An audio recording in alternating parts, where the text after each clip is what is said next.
حیدرآباد کے شمشاباد میں مسجد کو شہید کرنے پر مفتی مہراج الدین ابرار نے سخت مذمت کی اور سیکولر حکومت کے دعوے کرنے پر انہوں نے سی ایم کے سی آر اور وزیر کے ٹی آر پر شدید تنقید کی اور کہا کہ ہم ٹی آر ایس حکومت کو آئندہ الیکشن میں سبق سکھائیں گے۔ انہوں نے اخلاقی بنیاد پر وزیر بلدی نظم و نسق کے ٹی آر کو اپنے عہدے سے استعفیٰ دینے کا مطالبہ کیا اور شمشاباد کے علاقے میں شہید کردہ مسجد کے علاوہ ریاست کے دیگر شہید مساجد کی فوری تعمیر کا مطالبہ کیا۔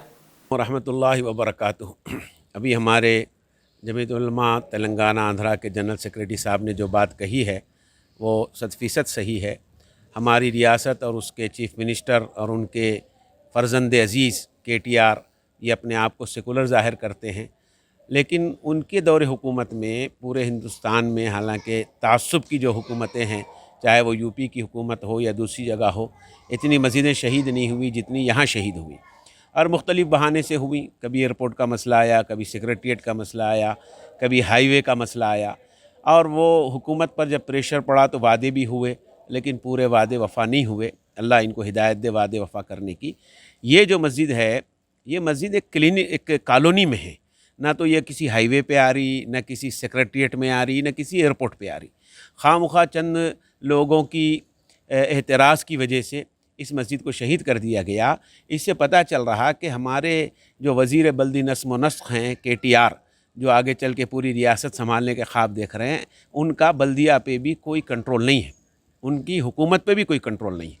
اگر یہ ہماری بات وہاں تک پہنچ رہی ہے تو اگر ان کے اندر کوئی اخلاق ہے اور وہ حکومت اور اس کے نظم و نسق کے تعلق سے کچھ سنجیدہ ہیں تو اخلاقی طور پر مستعفی ہو جانا چاہیے کے ٹی آر کو، کہ وہ رہتے ہوئے حکومت میں ایک اللہ کے گھر کو شہید کر دیا گیا۔ مسجد ہو چاہے کوئی اور عبادت گاہ ہو، عبادت گاہوں کا تقدس یہ ملک کا مقدر ہے، اور اس ملک کی گنگا جمنی تہذیب اور اس کی یہاں کی قدیم روایات ہمیشہ یہ عبادت گاہوں کی حفاظت کرتے ہوئے آ رہے ہیں، چاہے وہ کسی قسم کے، چاہے راجہ ہوں، چاہے بادشاہ ہوں۔ مغل بادشاہوں کی تاریخ ہے کہ بڑی بڑی مندروں کے لیے انہوں نے جاگیریں وقف دی۔ تو اور آج ہماری حکومت، جو ہمارے کے سی آر صاحب بھی اپنے آپ کو کوئی کم راجہ نہیں سمجھتے، جا کے گولکنڈہ قلعے میں جو ہے وہ جھنڈا لہراتے ہیں۔ تو یہ راجاؤں کا یا بادشاہوں کا طریقہ بھی نہیں ہے، اور یہ سیکولر حکمرانوں کا بھی طریقہ نہیں ہے کہ عبادت گاہوں کو چھیڑا جائے، بلکہ عبادت گاہوں کی حفاظت ہو اور ان کی ضروریات کے لیے زمینیں اور جائیدادیں وقف کی جائیں حکومت کی طرف سے۔ ایک طرف حکومت ائمہ مؤذنین کو وظیفے دینے کی بات کرتی ہے اور دوسری طرف ان کی مسجد ہی شہید کی جا رہی ہے۔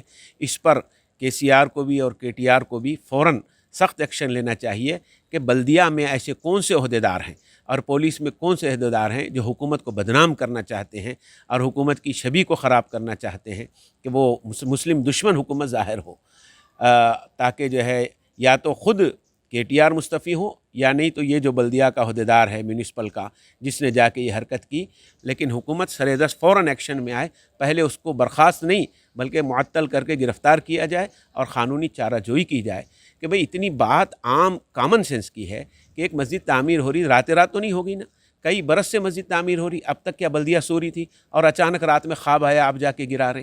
ارے بھئی اطراف کے پورے کالونی میں کیا گھراں لیگل ہے؟ اس کے خلاف بھی انشاءاللہ ہماری جمعیت کورٹ میں جائے گی باضابطہ، اور کورٹ میں ہم یہ مدعے کو رکھیں گے کہ کیا حکومت اطراف، بھئی پورا حیدرآباد چھوڑ دیجیے آپ، اسی کالونی میں جہاں یہ مسجد ہے کیا اطراف کے گھر بھی قانونی طور پہ بنے ہوئے ہیں، بلدیہ نے اجازت دی ہے؟ پھر یہ ایک طرفہ کارروائی کے کیا معنی ہیں؟ کیا حکومت حقیقتاً مسلم دشمن ہی ہے؟ اگر ایسا ہے اور یہ ثابت ہو گیا تو انشاءاللہ آئندہ الیکشن میں کے ٹی آر اور کے سی آر دونوں کو اس کی سخت ترین نتیجہ بھگتنا پڑے گا۔ انشاءاللہ ہم تو اپنی جان توڑ کوشش کریں گے، پورے مسلمانوں کو لگائیں گے کہ جو اللہ کے گھر کے ساتھ اس طرح کا رویہ کرتا ہے اس سے ہمارے کو کوئی ہمدردی نہیں ہے، بھلے ہی کوئی اور آ جائے ہم کو اس کی پرواہ نہیں، لیکن ایسوں کو تو ہم آنے نہیں دیں گے انشاءاللہ۔ تو بہرحال جمعیت کی طرف سے ہم سخت ترین وارننگ دیتے ہیں حکومت کو بھی کہ وہ اس طرح کے فوراً ایکشن لے، ورنہ پھر اس کا بہت برا نتیجہ بھگتنا پڑے گا۔ السلام علیکم۔ HKJN فرنیچر اب ایک اور نئے برانچ کے ساتھ Farid complex, Shastripuram, Owaisi hills line پر۔ یاد رہے 40 سال سے فرنیچر کی دنیا میں بھروسے کا ایک نام HKJN فرنیچر۔ ہمارے یہاں نئے ڈیزائنز کا نیا کلیکشن موجود رہتا ہے، آپ کی خواہش کے عین مطابق بھی فرنیچر تیار کیے جاتے ہیں۔ علی جناب محمد نصیر چشتی صاحب کی جانب سے یتیم اور غریب بچوں کے فرنیچر کے لیے خصوصی discount package. HKJN manufacturing showroom. ہمارا پتہ Farid complex Shastripuram Owaisi hills line Hyderabad. HKJN furniture.